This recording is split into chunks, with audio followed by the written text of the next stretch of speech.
So now we're recording, and I'm going to share my screen. And here we are, and I am so happy that you're all here with me. Can you all see the painting? I've got you muted, so you can't tell me.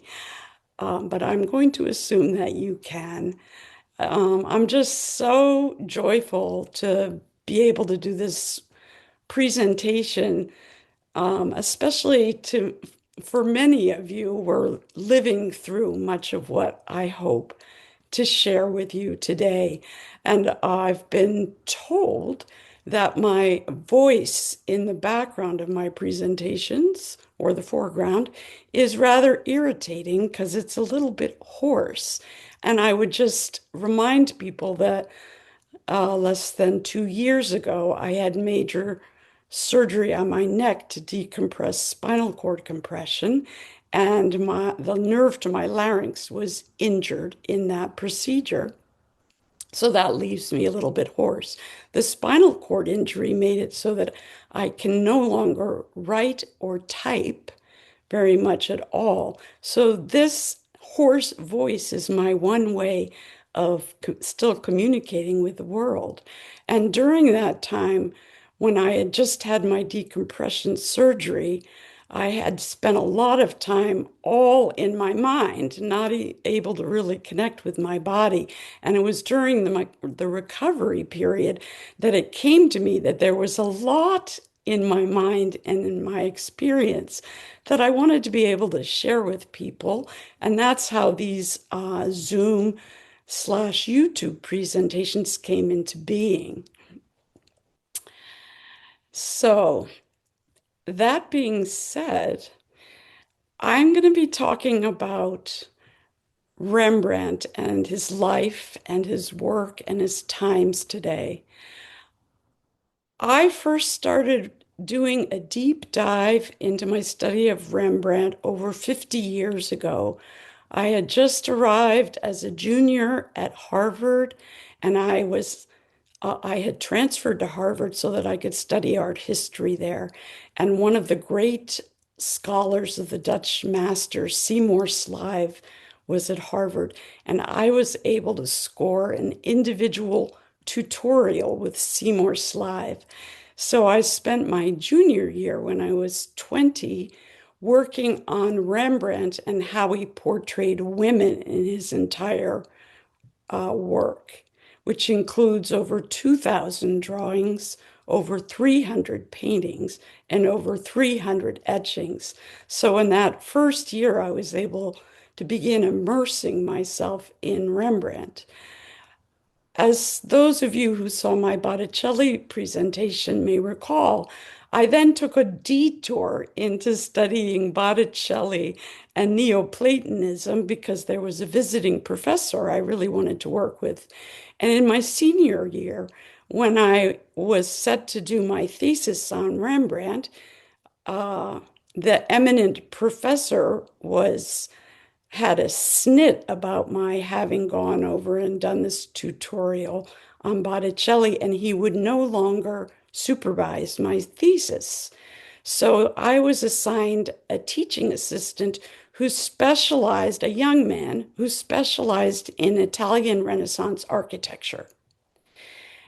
And I worked all the year I was 21 on my thesis on Rembrandt, and I was fortunate to be able to work in this study room in the Fogg Art Museum at Harvard that had tiny little leaded windows and an original Rembrandt painting without any glass right next to the table where I pored over all of Rembrandt's work.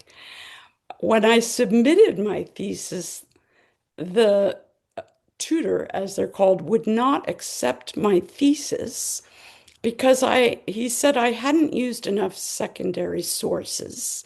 I did use a bunch of secondary sources, but I did what I had done throughout my college career, which was live with love into the paintings and etchings and drawings and share what I found there. So once my thesis was rejected, I took the blue plastic three-ring notebook that included my typed version on erasable bond, and I hadn't opened it again until I decided to do this presentation for you. So my thought was that I would like now, over 50 years later, to look back at the work I did in my thesis, informed by 50 years of life experience, the studies I've done, becoming a mother, then needing to become a physician, and becoming a grandmother, and being sick myself. And what all of us are going through, losing our vision, losing our hearing, breaking our bones, all of the aspects of aging that can seem as if we're undergoing losses. And at the same time, I think many of us feel that our hearts and our spirits are shining ever more brightly. So I wanted to revisit Rembrandt's work, which changed over his lifetime. And Rembrandt was born in 1606 in Holland, in Leiden. And it was a time of tremendous intellectual and societal ferment. There had been the Protestant Reformation, breaking away from the excesses of the papal church. And Holland had become a Calvinist state, which didn't think that anything truly spiritual should be shown in art.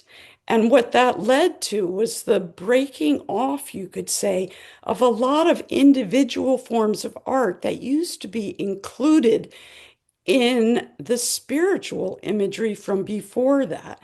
So now we had landscapes that weren't just in the background of an Annunciation scene, they were landscapes seen in their own right. The same was true of still lifes and portraits and interior spaces.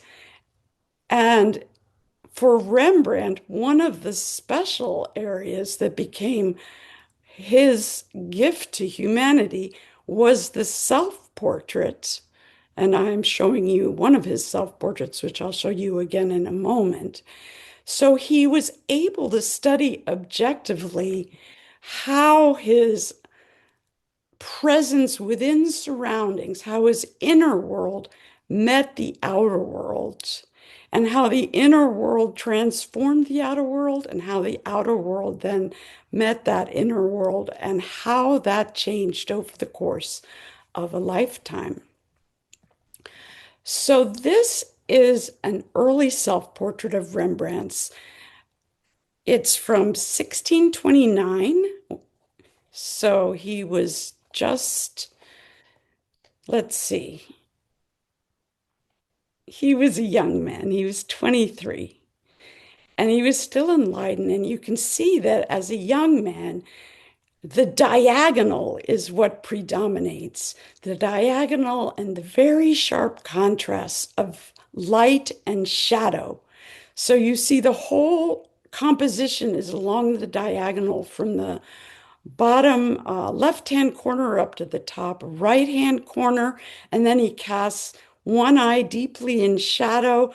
So there are these dramatic contrasts of light and shadow, and he catches himself in a moment of surprise. So this is the young Rembrandt, full of life, full of anticipation, perhaps a bit of anxiety, maybe a bit of excess pride, all the things we can associate with our early youth when we're just becoming independent.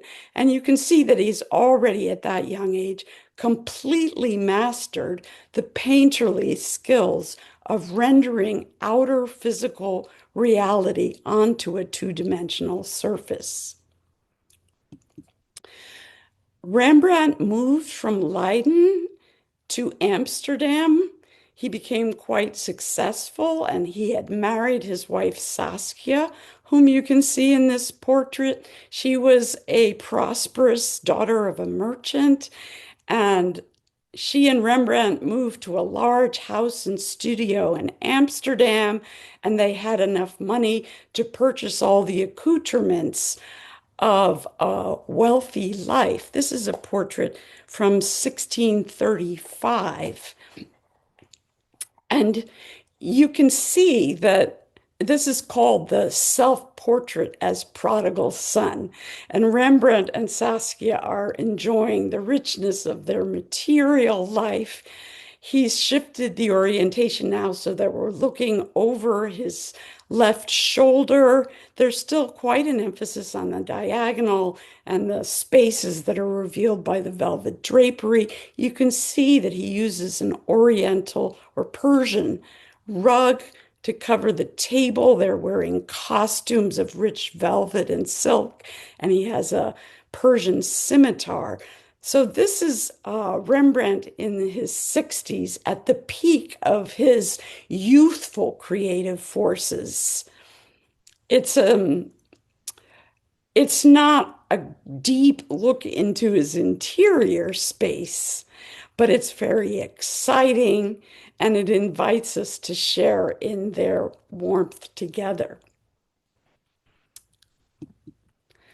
Now I come to this self-portrait, which was done in the 1650s.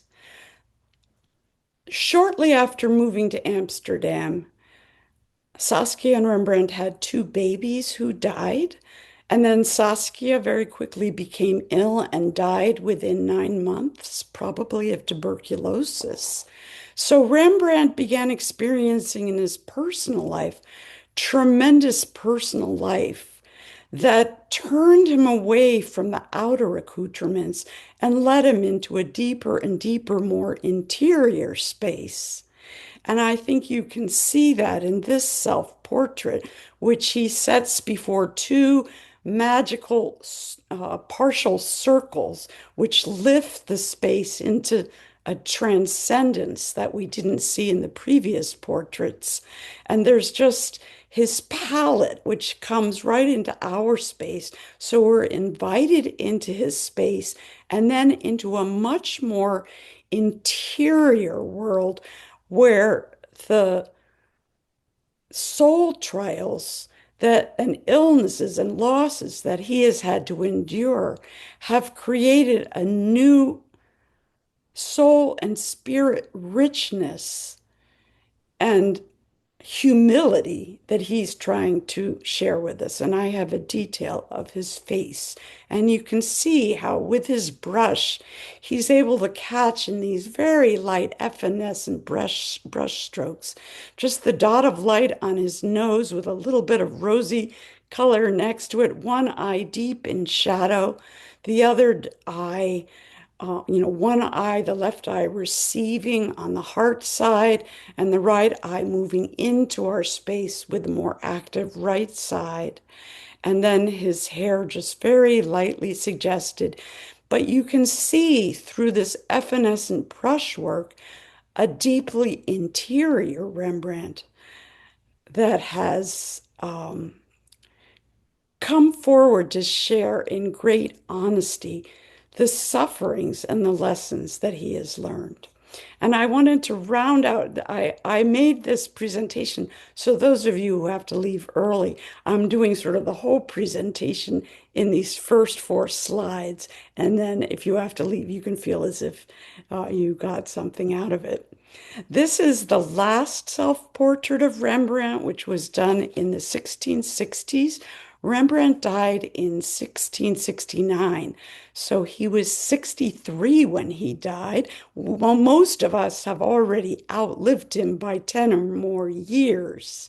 But in those days, living to be 63 was a full life that encompassed all the phases of a biography, from that youthful exuberance to what we see here.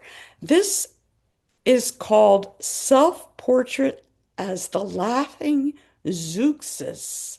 And you may not know who Zeuxis was, but he was a Greek portraitist from the 5th century who reportedly died laughing while he was painting a portrait of an old woman. So if you can imagine going beyond that deep interiority of the last portrait to this portrait, dying laughing, where levity overcomes any sense of gravity, and there's only the lightest interchange of light and dark, and there's absolutely no focus on detail. This is Rembrandt laughing his way back into the world from which he came. And you can see a suggestion of the old woman that he's painting. And I like to think that many of us are in this phase where even though our physical bodies are falling away from us, and for some of us, even our memories, I know I have patchy holes in my memory. If you told me your name today, I would not remember it in 15 minutes. But we have something that enlivens us. So the levity is both conquering gravity, and it's also light over darkness. And it's this injection of a breath of humor that lifts us into a space that redeems all the suffering that we may have endured and gives us a very different light kind of wisdom. If we go back to Rembrandt's very early years, like me, he was fascinated. When I was 21, I was fascinated with Rembrandt's interest in old age and the whole course of life. Rembrandt in his 20s was fascinated by looking at old age, you might say, a little bit from a distance. You know, he was 50 years away from what he was looking at. And he often painted scholars with the dome of their heads lit up by both an exterior and an interior light. And he was fascinated by the wisdom that was held by the older person. And that's also suggested by that amazing spiral staircase, which has always been a symbol of ascending into the unknown world of thought and soul and spirit. So he was fascinated by this as a very young man, but he drew it really or painted it in a narrative form. I also have one that you may have seen in my other presentations. This was a portrait of his mother as the prophetess Hannah. And you can see again that he's looking at old age as a source of wisdom and learning. And he admires it from a distance, but he is still at that distance. And he still lavishes attention on the deep burgundy velvet robe and the golden headdress. You can see that the prophetess and his mother are reading scripture. Rembrandt's mother was a Catholic, and many of her relatives were Catholic. And he was exposed to many of their rituals and their deep spirituality. He was raised as a Calvinist Protestant in the Church of Holland at that time. It was a time when, because of the Protestant Reformation, the Bible during Rembrandt's early lifetime was translated from Latin into Dutch. The printing press and the press that Rembrandt used to print his etchings made it possible for everybody to read the Bible without a priest as an intermediary. And Rembrandt himself, then, as he underwent his personal losses, painted portraits of a Mennonite priest, Enslow. And so during his darkest personal losses, he was exposed to the Mennonite focus on an inner experience of spirituality, not mediated by any authority in between. He didn't stay with that church. He always had a full and open spirituality. He was exposed, as I mentioned, to the Persian culture. There was a great Persian empire, and he collected items from that Persian culture and kept them in his cabinet of curiosities. He was exposed to a Portuguese Jewish community that surrounded him. He painted some of the first portraits of Africans. He had a very full and rich social and spiritual life. But at the beginning of his life, he still saw old age as something to describe from a distance. Now, some of Rembrandt's earliest paintings I wanted to show you. This is from 1626. So Rembrandt was just 20 years old, and this was painted in Leiden. And these religious paintings, almost everything I'm going to show you, they were not commissioned. People did not commission religious paintings in Protestant Holland. So these were subjects and paintings that were dear to Rembrandt's heart and spiritual strivings. He painted them because he wanted to paint them. And when he first began painting spiritual images, he was very interested, as he was throughout his life, with the interaction between the divine and the human. And in his very earliest days, these interactions were quite physical and dramatic. And just like that first self-portrait that was dominated by the diagonal and the sharp contrast of light and dark, this painting is as well. This painting is called The Ass of Balaam. It's from an obscure Old Testament text where Balaam is trying to defy God's will and drive his ass forward, and God sends an angel to stop the ass. And the Rembrandt picks the most dramatic moment and pushes the figures almost into our space. The angel at this point is seen as someone or a figure that's like us. It's very material. You can see the muscles, you can see how he's grasping a sword. His wings seem like physical trappings. There's this very harsh contrast of light and dark.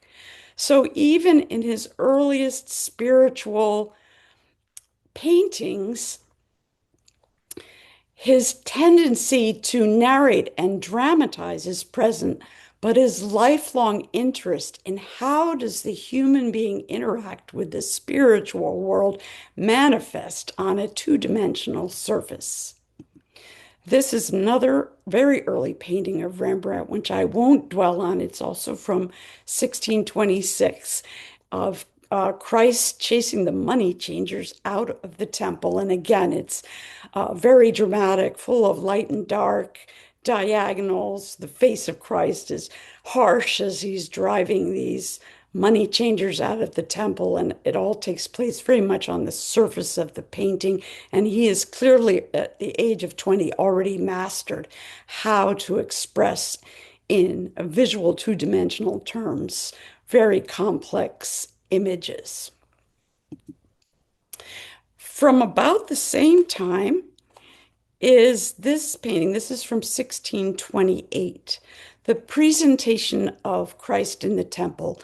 And I'm now going to go through a series of presentation paintings and etchings that Rembrandt did, so that once again, if you can make it through the presentation section and then you have to leave, you will have received the message I'm trying to convey today. So already in 1628, Rembrandt set himself the task of showing the image of when the new dispensation, the baby Jesus, is presented to the old dispensation, the figure of Simeon in the temple, and how old and new and young and old and light and shadow and spiritual intuition and the law and scripture, how these meet in one scene. And as in the other early paintings of Rembrandt, you can see he picks a very dramatic moment. He has Simeon already having met the child, holding the child, and he's interacting with Mary in profile. And then the figure of the prophetess Anna here lifting her arms in amazement. And then the figure in the corner in shadow. All of this is showing the dramatic response to the presentation. And you'll see how Rembrandt's interest in this meeting changes as he goes through inner transformations in his spiritual life. So in 1631, when he's still in Leiden, he reimagines the scene of the presentation in the temple. And this time it's more like the second self-portrait I showed you. Here he wants to create a mystical architectural space and the costumes of a distant time. And so he places the figures as a sort of smallish inset set out by light from the shadows in a mysterious architecture of columns and archways. So it's very similar to that self-portrait of Rembrandt and Saskia as the prodigal son in terms of creating a sense of drama and entering into a foreign world. And I do have some details to show you. This is a detail of the central part. And you can see here, this is closer to the point where Simeon is actually receiving that inner message, that inner transformation from having the Jesus child show him that there is a new way forward. And the blue color of Mary is a central portion of this visual inset. And you can see all the costumed figures around. But already Rembrandt has changed his focus on the central interaction of Simeon and the child to a slightly different moment in time. And you can see the axis of the painting has slightly rotated towards us. And I will talk more about this. The axis of the painting is where in three-dimensional space is the painting oriented in two dimensions in relation to where we stand. So you can change the axis of the painting either to separate us as if we're watching something from a distance, or so that we are included in the narrative. This is a closer detail of that, which I just wanted you to be able to live into the exquisite Persian drapery. And you can see that he's beginning to look into how to portray the light penetrating in the darkness in the halo of the Jesus child.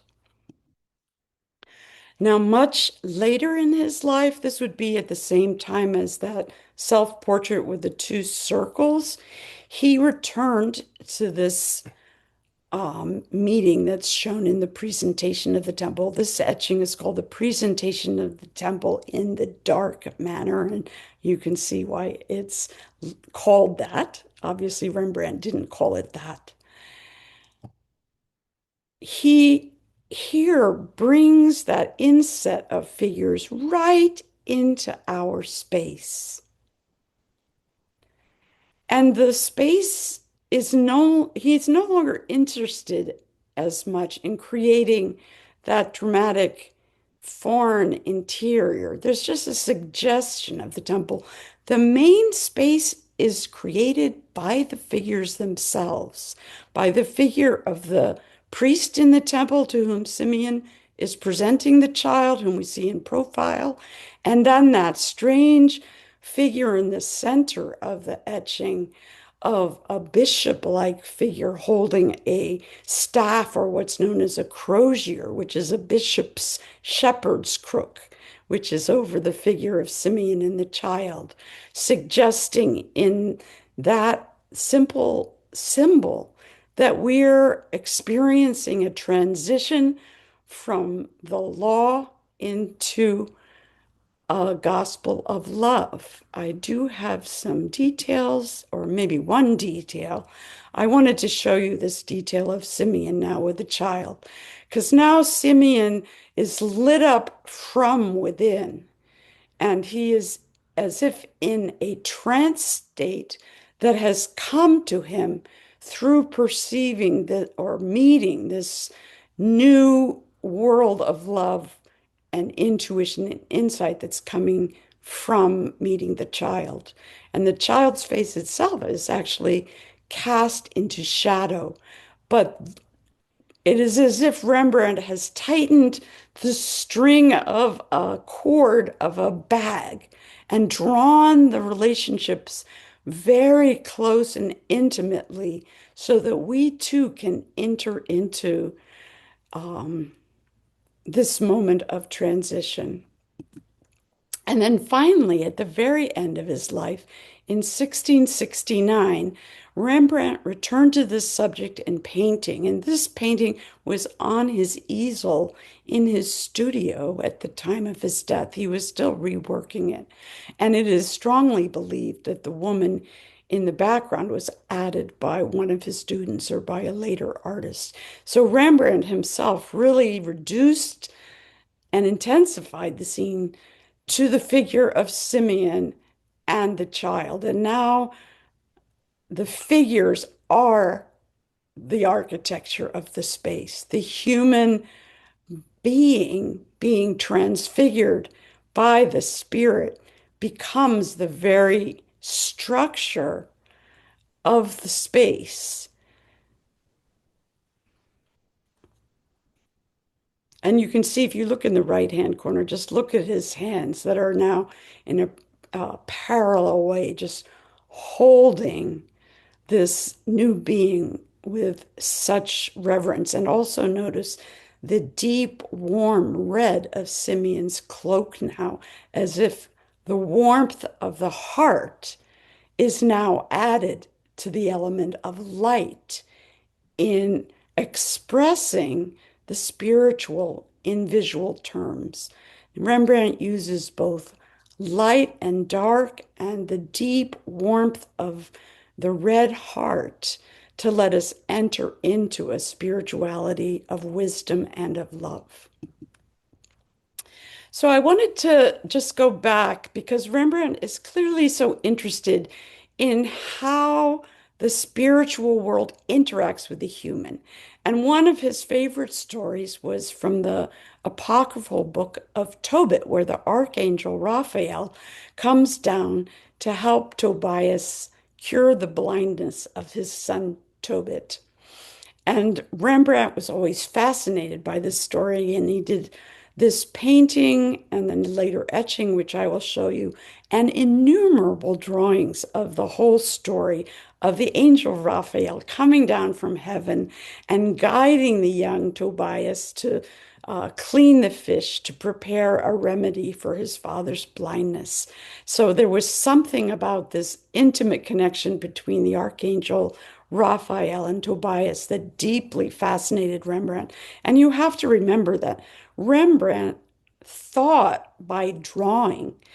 His thinking and feeling was expressed as easily in drawing as you and I maybe jot down something in our daily plan. So this is the very dramatic scene where the Archangel Raphael departs from the family of Tobit. So the angel, as is typical of Rembrandt's early paintings, this is from 1637. So again, in that sort of early middle period of Rembrandt's development. And the angel is, if you think back to the angel and the ass of Balaam, this angel is a little bit more transfigured by light. But he's still quite physical. You can see his legs projecting into our space muscularly, and the wings are physical extensions of this physical angel. And it's only when you reach the angel's arms and his head that he begins to sort of transfigure into light. But the diagonal and the contrast of light and dark still really dominate this painting. And then the figure of Tobit and his family and their reactions are very dramatically displayed. This is a not great slide, but a detail of Tobit falling to his knees. And you can see again this fascination with the light on the dome of the skull of the elderly person. You can notice the younger person behind him in shadow, who is tilted backward in wonder. And then one of the classic features of any Rembrandt work of art, the little domestic dog, which he always includes. He often includes this little dog to make sure that we know that the full range of spirituality extends also to our pets and to the souls of the animal world. But these are still displayed as if we're looking at it from outside, as if he's telling us something about the scene.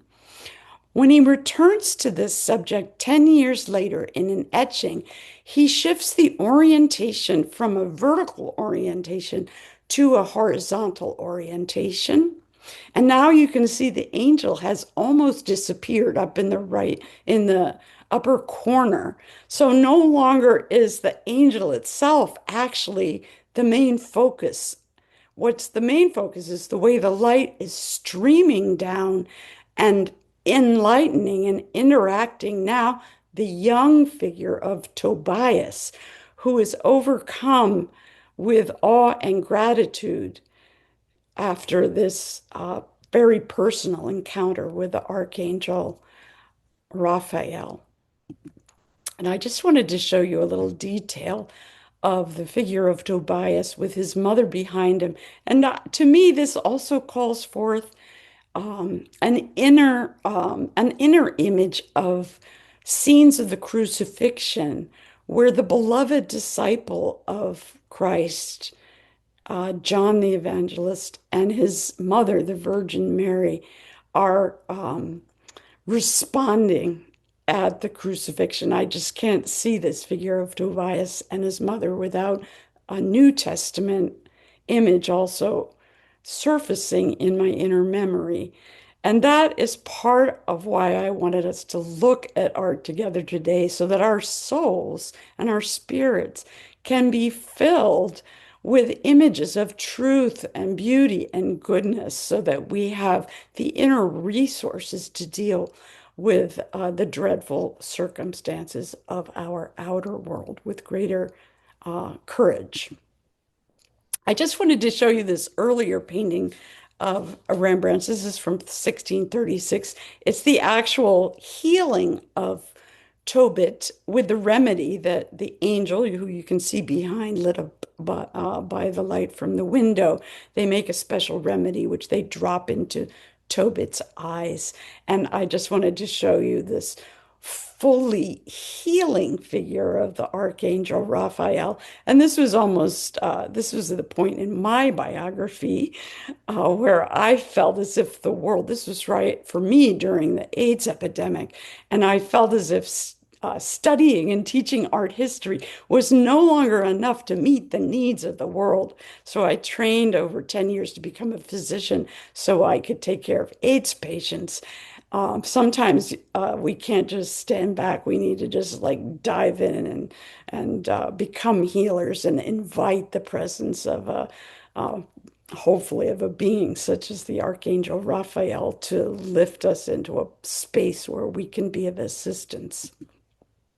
He came back later to the subject. This is a drawing, and you can see again that effect of drawing the drawstring of the main figures tight. So now the archangel, you can just barely see his wings, and the person who's dropping the drops into Tobit's eyes, their three faces are drawn very close together. So they've become almost a small iconic image of healing. So I'm going to show you a series of images of where Rembrandt showed angels interacting with the human realm. And this is his early painting, very well known, from 1635.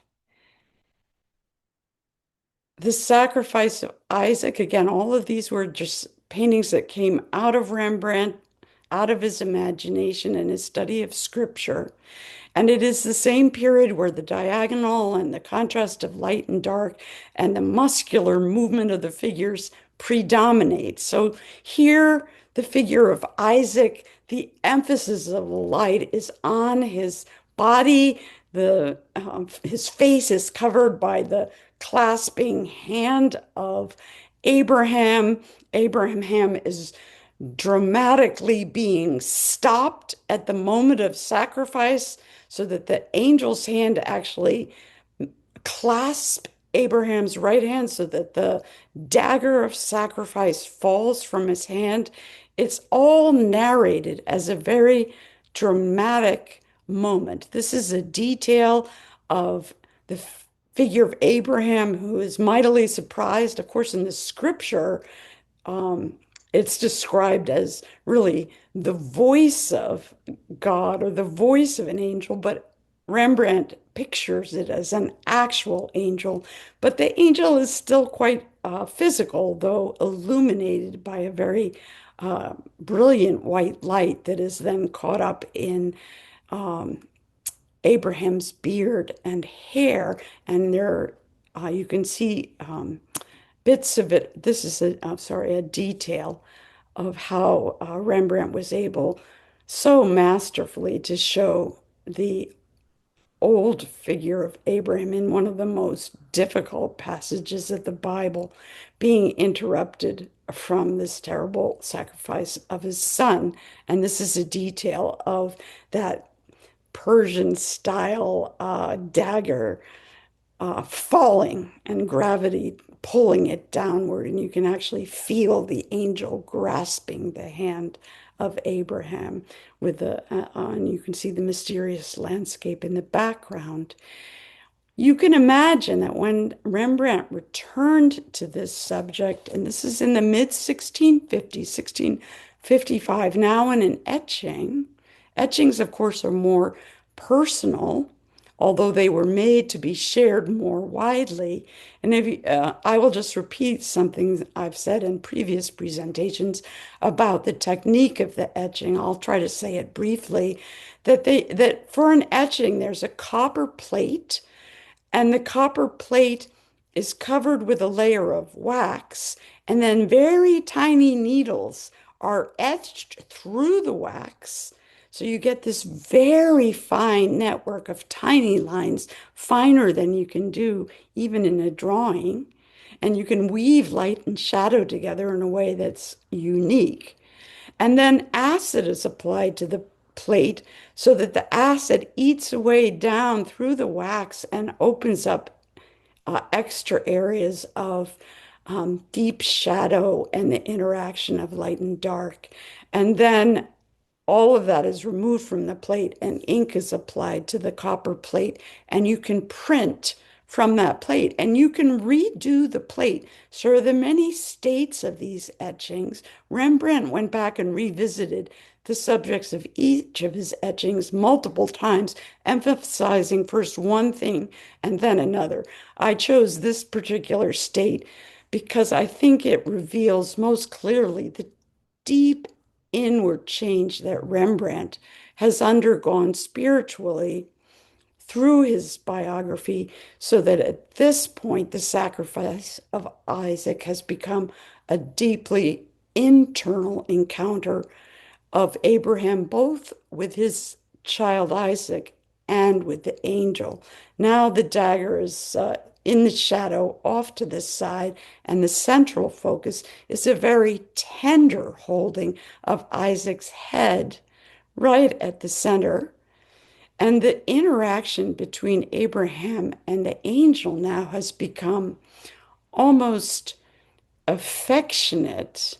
The angel comes in from behind Abraham almost as if he's coming in a dream or an intuition, and their heads very close together in a fond and intimate interaction now, and the wings are almost secondary, swooping off behind to the left. And then in the foreground, one of the most important elements to me is the basin. It's the basin for the sacrifice.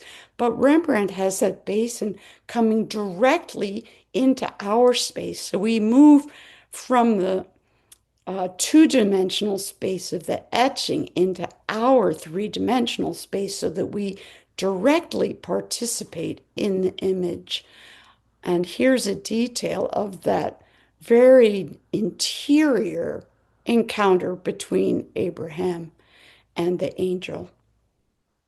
You can see how the uh, cross-hatching or the very fine needlework of the etching allows for a tremendously enriched encounter of light and darkness. So if we look at another angel, this is an earlier angel. This is a painting called Joseph's Dream in the Stable. It's from 1645. So right in the middle of Rembrandt's oeuvre. And I just wanted to show it to you because it's one of my favorite angels who comes to Joseph in a dream to warn him that Mary and the baby Jesus and he have to go down into Egypt to escape the massacre of the innocents. So this is a dream, an angel coming in a dream. And Rembrandt creates this angel with his pigment so that it appears like pure light. Again, we have not just levity as overcoming gravity, but levity as light overcoming darkness.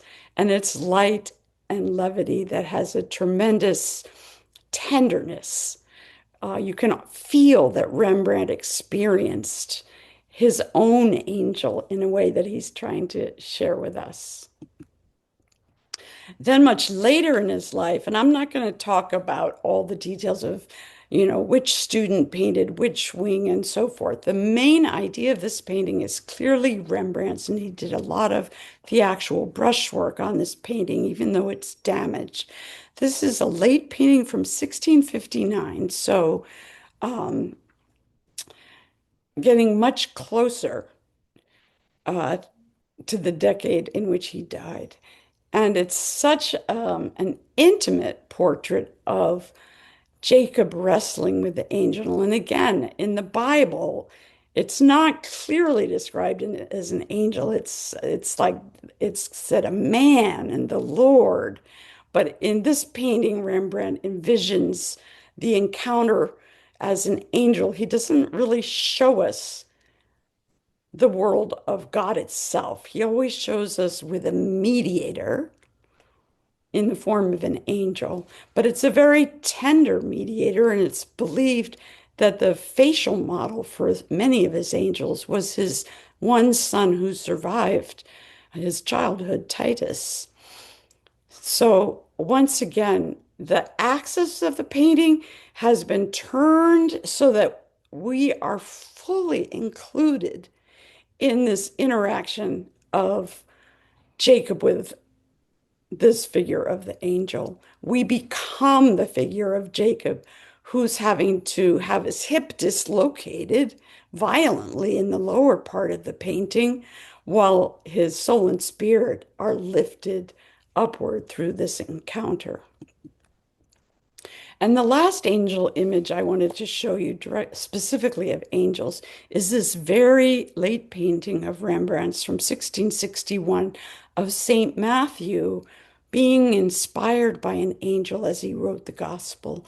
It's one of a series of paintings that Rembrandt did of the apostles. It's my personal favorite. And again, here we are drawn into the scene so that we participate directly in it through the gospel. You can see the table that the gospel is sitting on is projecting directly into our space. And there's a sense that the pages are still moving and that the Matthew is writing and his hand reaches up to his larynx as if he is trying to find the word. The face of Matthew is lit up from the side and deeply inward, and he's being inspired now. The old man is being inspired by the young, intuitive figure of the angel, who here is not shown with wings, but shown by just an inner intuitiveness, so that in a certain way, the balance of youth and age tips so that the youthful intuitiveness is now positively replacing the more encrusted older wisdom. And I do have a detail of that, which I hope you can dwell on for a moment. You can see it just as in the earliest paintings of the philosopher. Rembrandt lights up Matthew's forehead with just a brush stroke or two of light paint. Everything is just barely suggested. Matthew's face is painted with deeper and thicker layers of pigment, and the angel figure is painted with very light, evanescent, barely present layers of pigment suspended in glazes of oil to create 3 dimensions. So instead of applying a lot of paint, he suspends the gold and the red in oil and builds up those layers so that you get a sense of almost permeable depth. As I mentioned, Rembrandt, I wanted to draw your attention to the fact that he does not in he's not interested in showing us what many other artists before him and after him were interested in.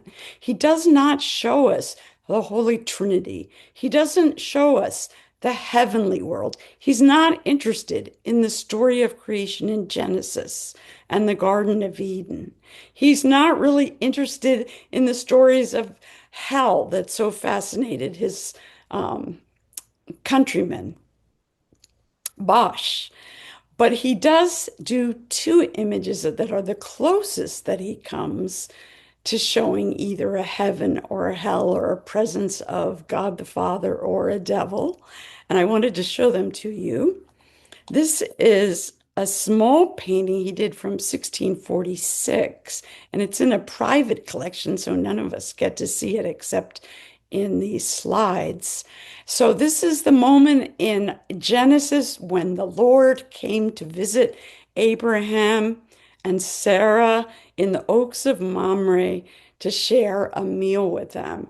And the Lord presented himself as either 3 men or 3 angels without any announcement. And Abraham and Sarah, not having any idea who these figures were hospitable and welcomed them into their home. This is the moment where Sarah, who's peeking out through the doorway there, will find out that in her old age, she will be given the godly dispensation of bearing the child Isaac.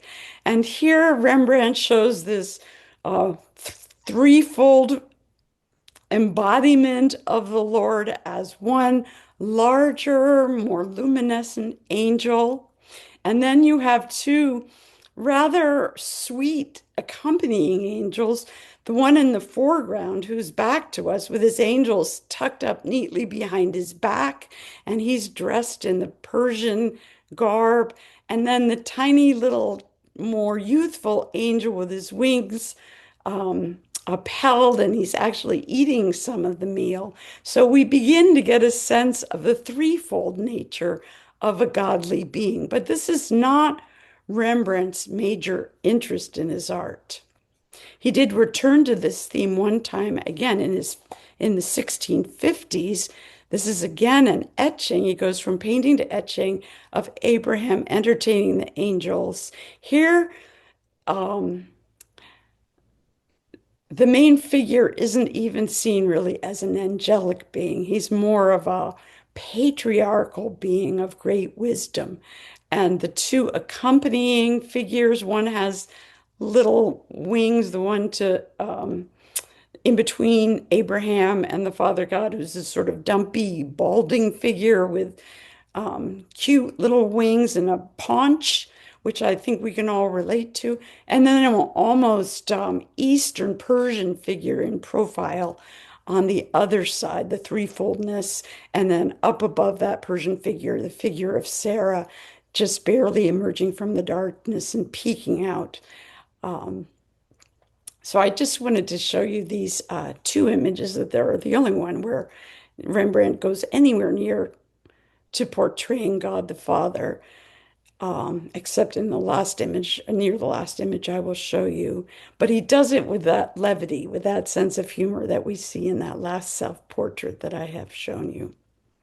Now, in terms of the world of evil and hell, it's also not a major interest of Rembrandt's, but he does in drawings do several studies of Christ in the desert meeting Satan.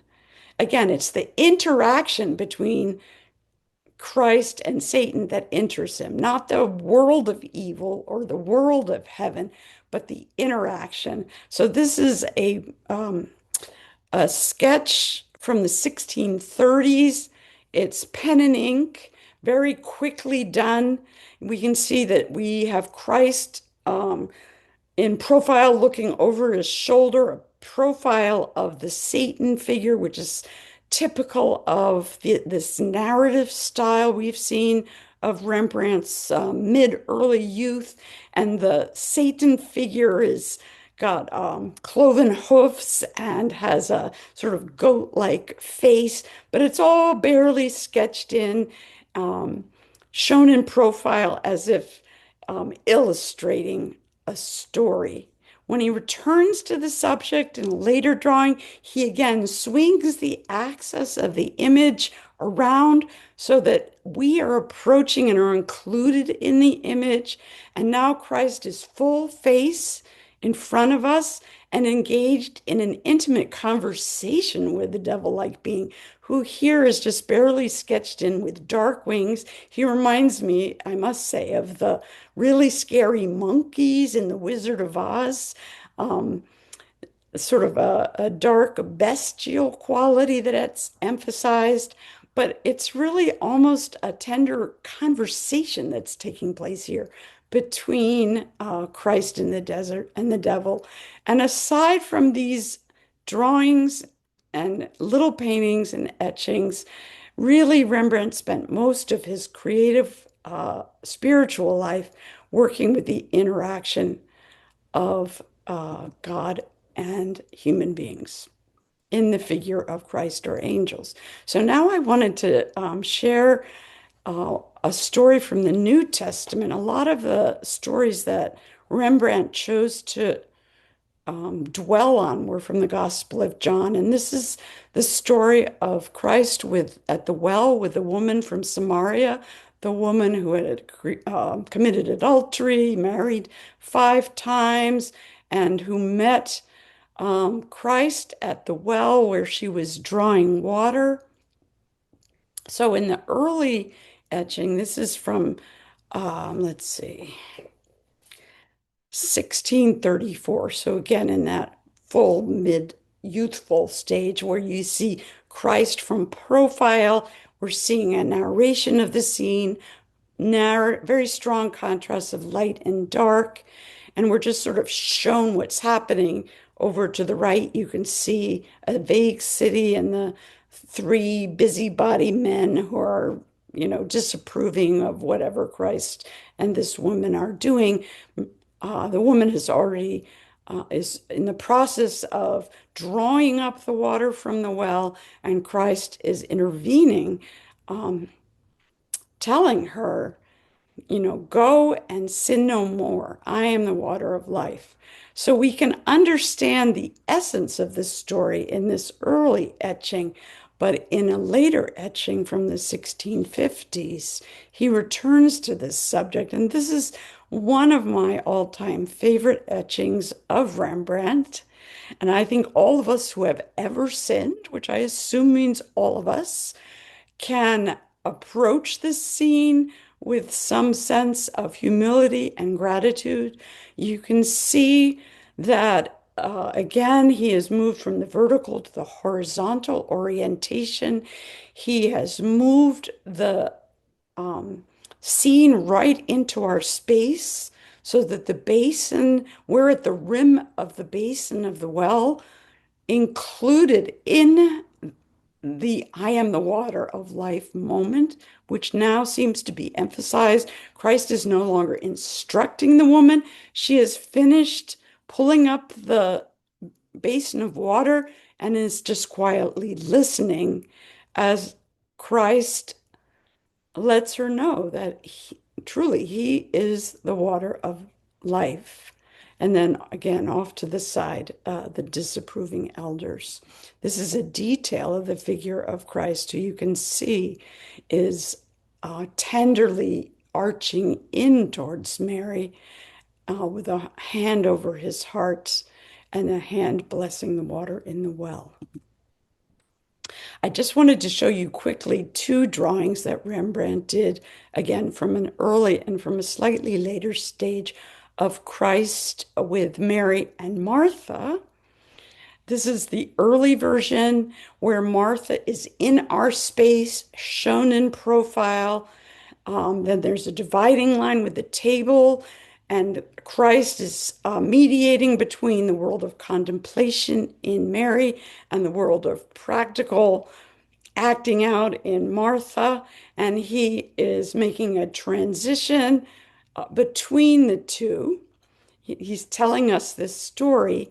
And then later, when he returns to this in another drawing with a bistre wash, which adds that warm brownish color, here he swings the axis around again, and Christ is full face to us as he reaches out one hand to the contemplative Mary holding the book and leans tenderly towards Martha, who's busy with her cooking and her practical work. So every time he has a chance to revisit these scenes, he works in his depictions to include us in the deepening insight that he himself has experienced. In the 1640s, Rembrandt was really searching for an image of the Christ. And this is when he turned to that Portuguese Jewish community in Amsterdam that I told you about. And he found an actual model that was a Semitic model that he felt was appropriate for the head of Jesus. And he did a number of these studies of the head of Jesus.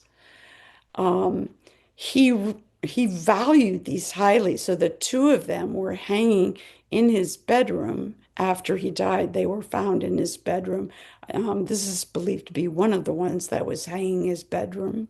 And he uses light and dark and warmth and an inner sense of compassion that are expressed so vividly through these Semitic features that he creates an almost androgynous Christ that transcends male and female, transcends uh, gender, transcends race, color, and allows Rembrandt to enter fully into this being of love. This is another study of the head of Christ, which he did around the same time in the late 1940s. And remember, this was after his wife Saskia had died and his children had died, and he was more fully living into his interior space. He returned to the figure of Christ alone, this is Christ the Savior, in the late 1650s. And again, you can see the axis has turned. We see the Christ full on. He's perhaps not as emotionally accessible, but we meet him full face and directly with nothing interposed. And this was how Rembrandt was trying to approach his encounter with this is the resurrected Christ the Savior. He used that image of Christ that he studied in oils in this very famous large etching from the 1640s. He worked on it for over 6 years, from 1643 to 1649. And it's a very large etching, and it was so valuable. It was called the 100 guilder print because it was worth 100 times more than the other prints that were being sold at the time. It was considered to be extremely valuable from a monetary standpoint. Spiritually, it is a large scene of Christ healing the sick. And you can see that Christ here is like the pupil of the eye, like this still center around which swirls all the color and motion and suffering that you might see in the iris of an eye. So you have the still point of the turning world, and then you have all that is circling around it, both in 2 dimensions and in 3 dimensions. And Christ at the center of it has one hand lifted to the higher world and one other hand moving towards the woman who hopes that her child will be healed. And I have a couple of details.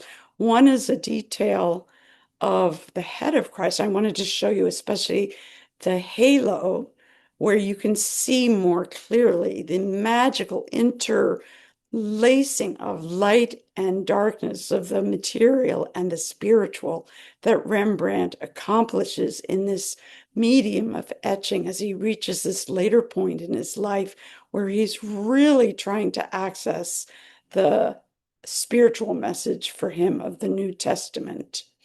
This next slide is, I think, a terrible slide, but it was the best I could do. You can see to the right, there's a woman who wants to be healed. I think of her as the woman who is hemorrhaging and needs to be healed from her lifelong hemorrhaging problem. She doesn't, in the Bible, she touches the robe of Christ and the healing energy streams and heals her.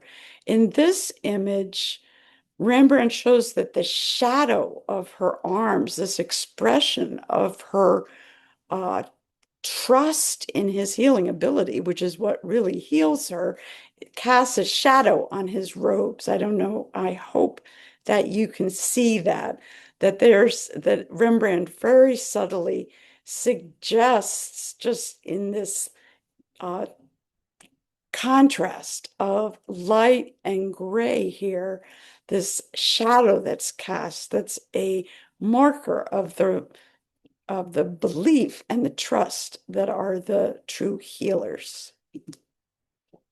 Now, Rembrandt loved, even at an early age, this is from an etching from the 1630s again. I think you start to see the pattern. I'm sure you're beginning to find it perhaps tedious, but I love these images and I did want to share them with you. This is the 1632 large etching that Rembrandt did of Christ raising Lazarus from the Gospel of John. And you can see it's a large arched etching with a dramatic Asian interior. You can barely see the figure of Lazarus, who seems just to be rising from the dead. You can see mainly the reaction of all the figures around him who are reacting to the miracle. And in this figure, again, we look over the shoulder of Christ. He's cast in dark shadow, in profile. We only look over his right elbow, which is jutting directly into our space, his left arm almost physically drawing Lazarus upward. This is the impatient Christ who has to prove to his disciples yet again, ye of little faith, that he has the ability to overcome death, that he who believes. So here it's done in this very dramatic narrative fashion. And 10 years later, he returns to the subject, and you can see once again, he has swung the whole narrative around on its axis so that Christ now appears sort of 3/4 facing us. And the figure of Lazarus is now more fully awake down in the right corner, lifting his head. And there's a great sense of love and connection between the risen Lazarus and the tender Christ here. Christ is no longer that imperious Christ, but is a tender, loving Christ that lifts Lazarus out of death into life, out of gravity into levity. And the other figures are just very lightly indicated, and the entire space and gesture are brought into our space so that we can participate as well.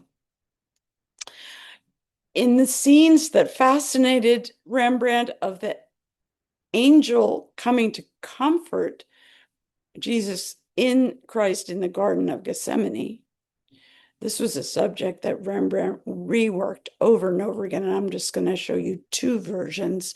This earlier version drawing where, again, Christ is in profile and everything is just lightly sketched in, and the angel's face is in shadow, to his later, more deeply interior etching of the same scene, now moved to the vertical plane and swung on its axis so that we form the third member of a triangle in depth that's suggested by that open space at the bottom of the etching. The two disciples sleeping over to the left side, and this deeply intimate moment where the angel of the Lord comes down to comfort Jesus in his moment of greatest grief. And it's again, that sense that the drawstring is tightened and the faces are close together. And this is tender circular embrace that we can almost feel includes us.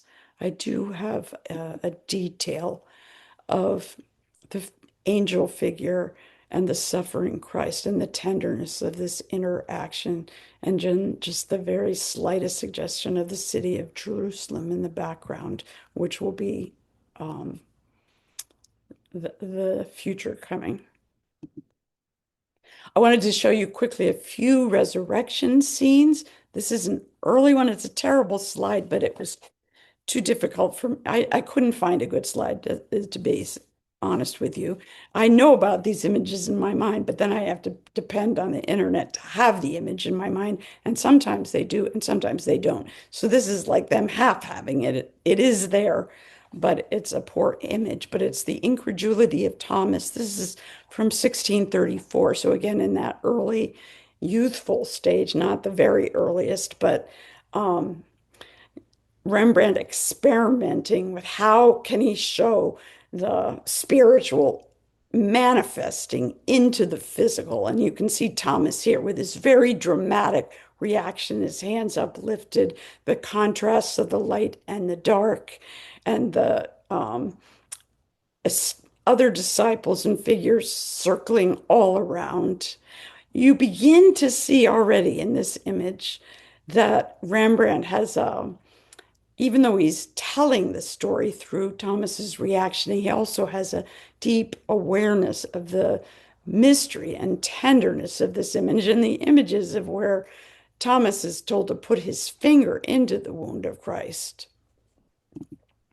Later on, he returns to the same subject. I'm going to show you two. This is a drawing, and he no longer shows that moment where Christ is asking Thomas to put his finger in the wound. He's showing the moment after where Thomas has had the inner recognition that this is indeed the Christ after doubting that it was so. And he falls to his knees. And then we see in these very quick pen and ink the gestures and a very light wash, very subtle gradations of light and dark, and then the Christ head in the center with just a little bit of a light inking around his halo to suggest the light that's now streaming towards the figure of Thomas, who's in incredulity. And this is, I'm going to apologize for this slide. I could only find one image online of this etching that's very important to me, and it's got the Alame like, this is mine marker all over it, for which I apologize, but there is no other online that I could find. This is Rembrandt's latest interpretation of the incredulity of Thomas.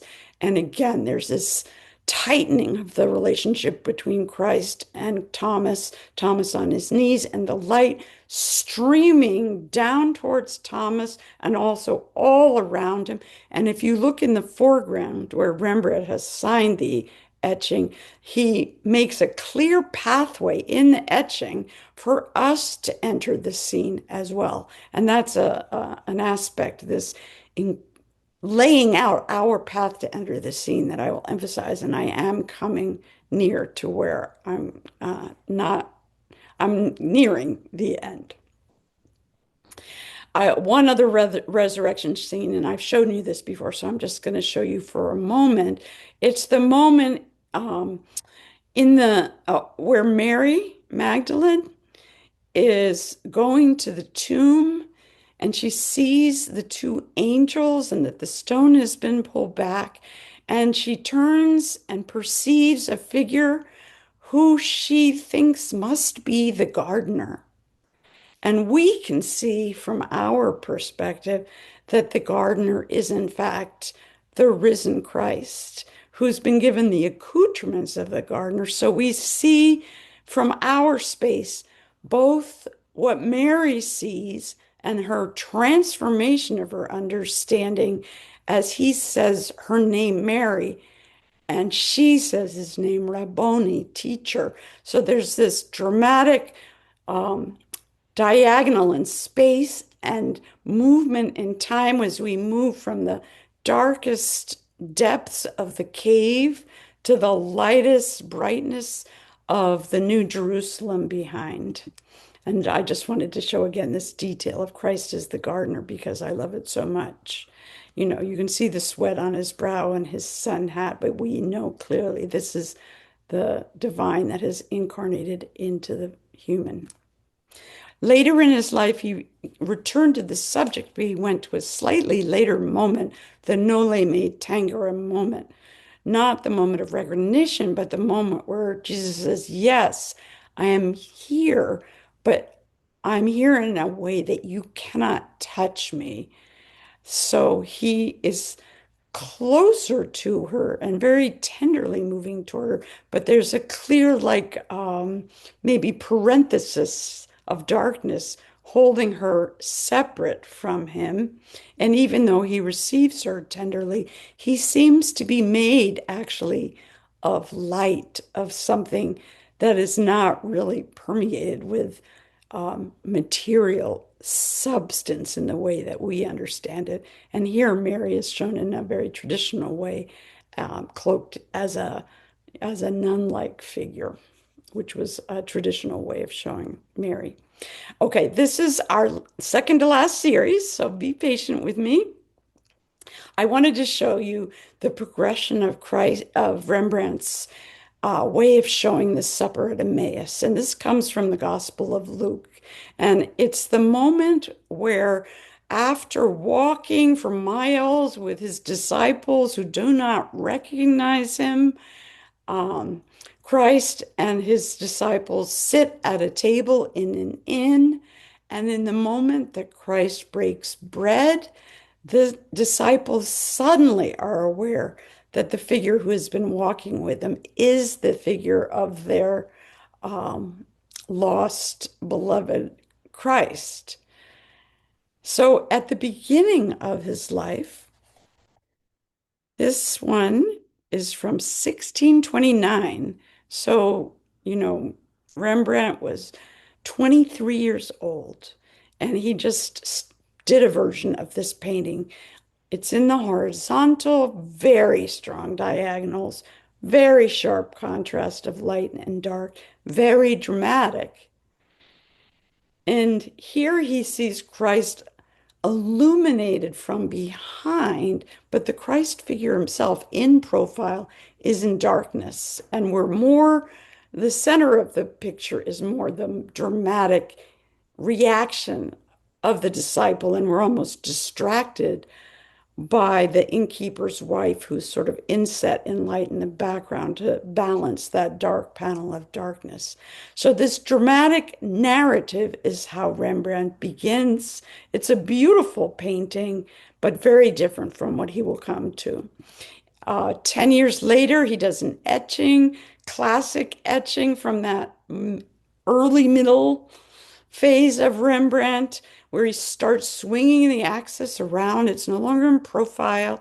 We have the dog coming in, and now the figure of Christ. You can see more of his face, the dramatic halo, and the it's concentrating very much on the figure of Christ with his two disciples, with the barely discernible figure of the innkeeper's wife in the shadow in the background.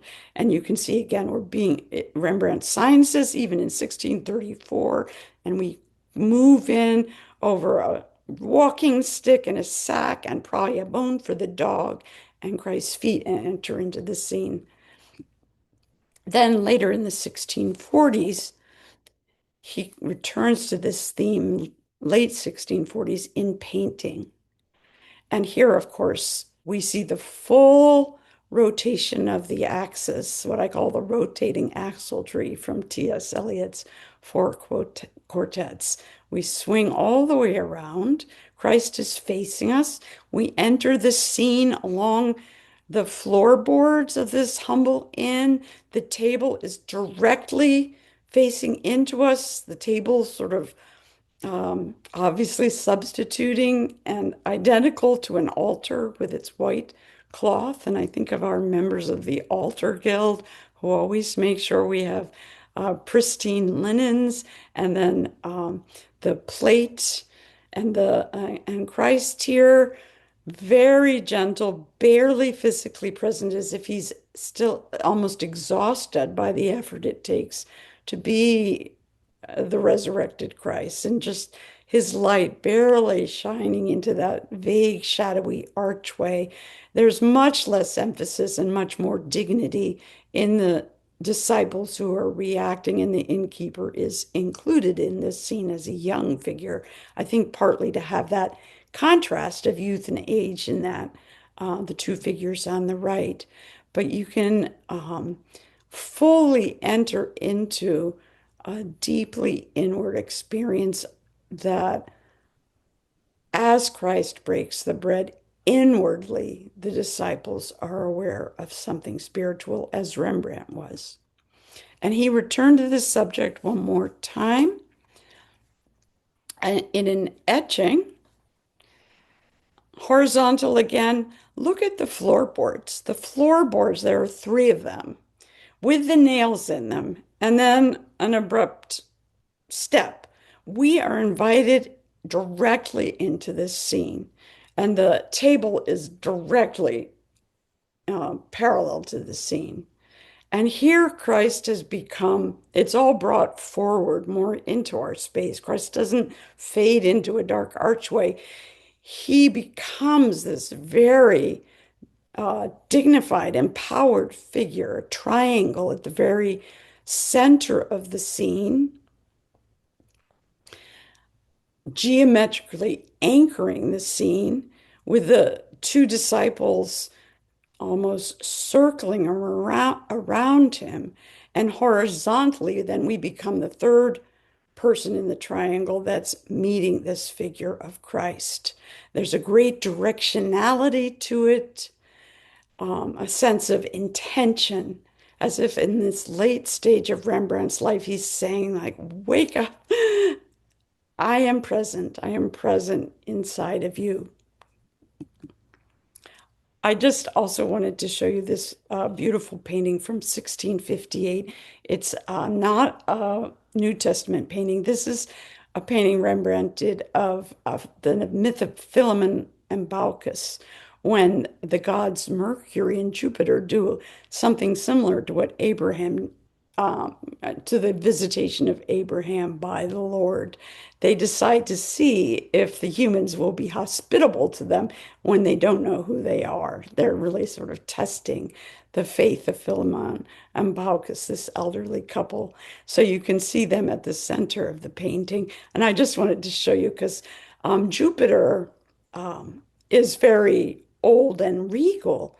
But the emphasis in this late painting, once again, is the youthful figure. Rembrandt, as he becomes of age and loses more and more things, he sees more and more value in this youthful freshness of the figure of Mercury, who, and the light of Mercury, then the younger god, the messenger god, the one who's the equivalent of the Archangel Michael, as you might recall from my Michael presentation, is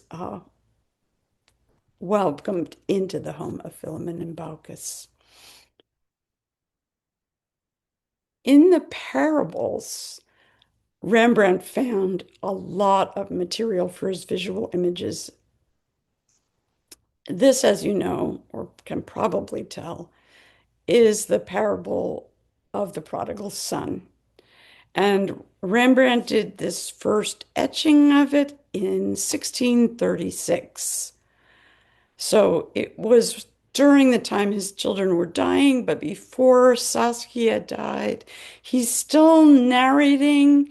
We see it from the side. It's very moving. There's a moving quality to the father welcoming back the son who has sinned. And then the other figures are sort of arrayed in the background. But when Rembrandt returns to this again at the end of his life, and this is a painting most people are familiar with, it was always one of my favorite paintings. This is, again, my study of this whole batch of material is from when I was 21 years old. It means more to me and the same to me 50 years later. I've deepened through my own suffering and experience the way I enter into this painting from when I was a 21-year-old, but it speaks to people of all ages. And this, I would say, is perhaps the only other real image of God the Father, in my estimation. Obviously, it's not God the Father, it's the father figure in the parable, but Rembrandt allows him to become a God the Father like figure with the warmth of his heart red cloak, the light shining on the dome of his head, and then welcoming the young son who has sinned, who is his bare feet, one foot with his patten facing directly into our space. We are that prodigal son, and we are being welcomed back and forgiven in this very late painting of Rembrandt's, which was also in his studio at the time that Rembrandt died. I have a couple of details I wanted to show you. This figure of the father who is encircling and forgiving and welcoming back his young son who sinned. And then the figure of the prodigal son himself, so that you can see better that dirty, scarred, bare foot that faces directly into our space. So we are invited into the scene. Unfortunately, this painting is in the Hermitage in St. Petersburg. So I was just about to go see it, right? The year the pandemic started, I had my travel plans and my passport to go visit my son who was studying in St. Petersburg. And then our trip had to be canceled because of the pandemic. But I can imagine this painting even if I can't see it. I wanted to end with just a couple of images to sum up what I've been trying to suggest. This is the famous painting. It's not the greatest slide, but it's Aristotle's painting of Aristotle um, acknowledging or encountering the bust of Homer. And the reason I wanted to show it is because Aristotle was known as the god of science, not the god, the philosopher of science, of reason, of balance, of propriety, of categories. And Homer, who was physically blind, had access to a more ecstatic, intuitive, poetic form of knowledge. So that contrast, again, in a way, of something old and structured and something new and ecstatic, intuitive, Rembrandt addresses in this different contrast of Aristotle paying his respects to that intuitive, ecstatic tradition. Which leads me to this final slide where I wanted to take us back to the self-portrait of Rembrandt as Xerxes, the dying of laughter, the being able to see oneself as dematerializing in many ways from the world, but lit up from within and with humor, able to encounter and welcome both what we're leaving behind and what we are turning toward, and with laughter to join with one another in holding this moment that we are all going through. So, thank you so much for letting me share this material with you. I'm going to stop sharing for a moment and I am going to stop recording.